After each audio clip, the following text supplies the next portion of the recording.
উৎসব অনুষ্ঠান থেকে শুরু করে সাধারণ দুপুরের আহার, সর্বত্রই দই কাতলা তার নিজস্ব মহিমায় উজ্জ্বল।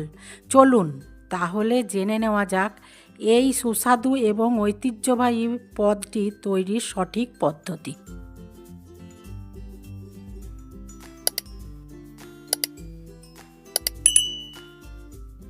নমস্কার বন্ধুরা, আমি সুলেখা রন্ধন রসিকে আপনাদের স্বাগত।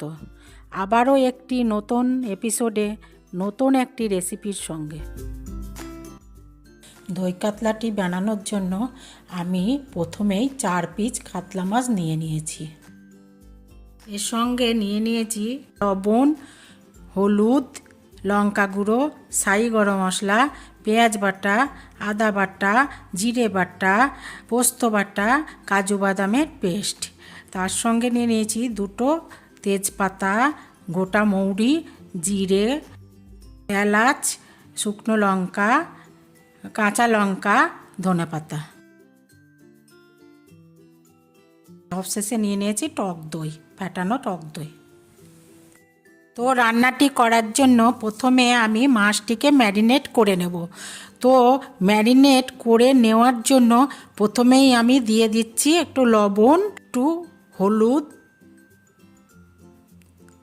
এবং সবশেষে একটু সরিষার তেল অ্যাড করে দেব। এবারে মাছগুলিকে আমি ভালো করে উল্টে পাল্টে মেখে নেব।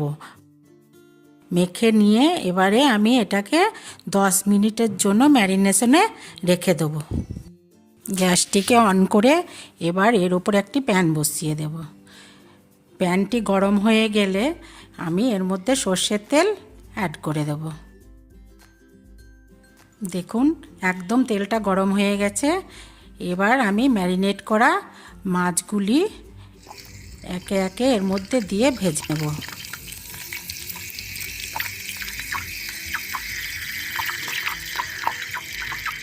তো দেখুন মাছগুলো আমার তেলে দেওয়া হয়ে গেছে। এইভাবে উল্টে অপর পিঠটাও আমি এইভাবে ভেজে নেব।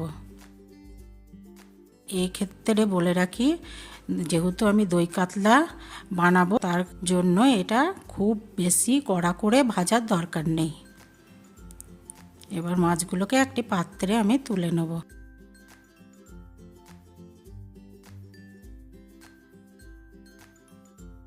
আমি ওই তেলেই 2টো তেজপাতা, 4টে এলাচ, একটু গোটা জিরে, একটু গোটা মৌরি, গোটা শুকনো লঙ্কা দিয়ে দিচ্ছি। এটাকে ভালো করে ভেজে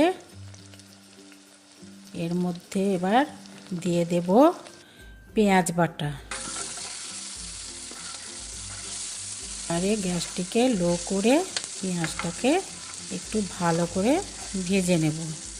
ভেজে নেওয়ার পরে 1.5 চামচ মতো আদা বাটা, 1 চামচ জিরে বাটা,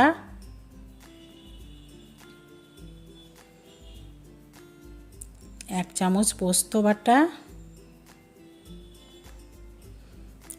সবশেষে কাজু বাদামের পেস্ট দিয়ে দিলাম। এবার গ্যাসের ফ্লেমটা লো করে মশলাটাকে ভালো করে ভেজে নেব। এরপরে এর মধ্যে অ্যাড করে দেব হলুদের গুঁড়ো 1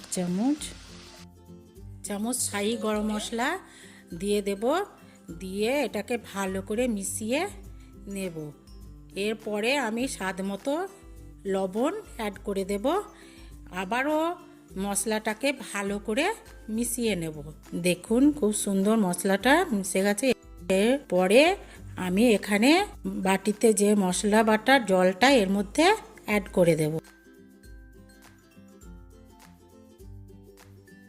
দেখুন মশলা থেকে তেল ছেড়ে দিয়েছে।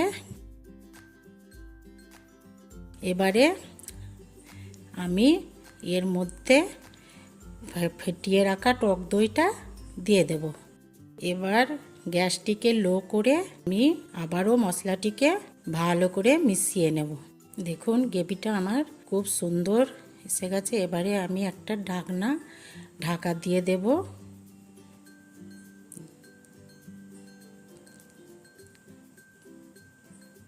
পাঁচ মিনিট পর আবার ঢাকনাটা খুলে দেখুন আমার গ্রেভিটা রেডি হয়ে গেছে। এর মধ্যে একে একে আমি মাছগুলো দিয়ে দেব।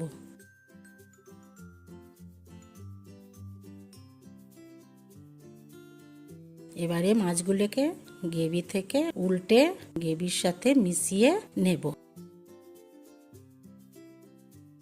এবার আমি ঢাকনাটা দিয়ে 5 মিনিট পরে ঢাকনাটা আমি খুলে নেব।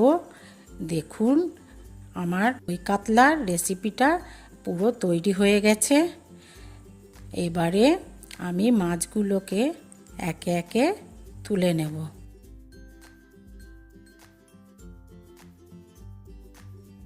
এবং গ্রেভিটা উপর দিয়ে দেব।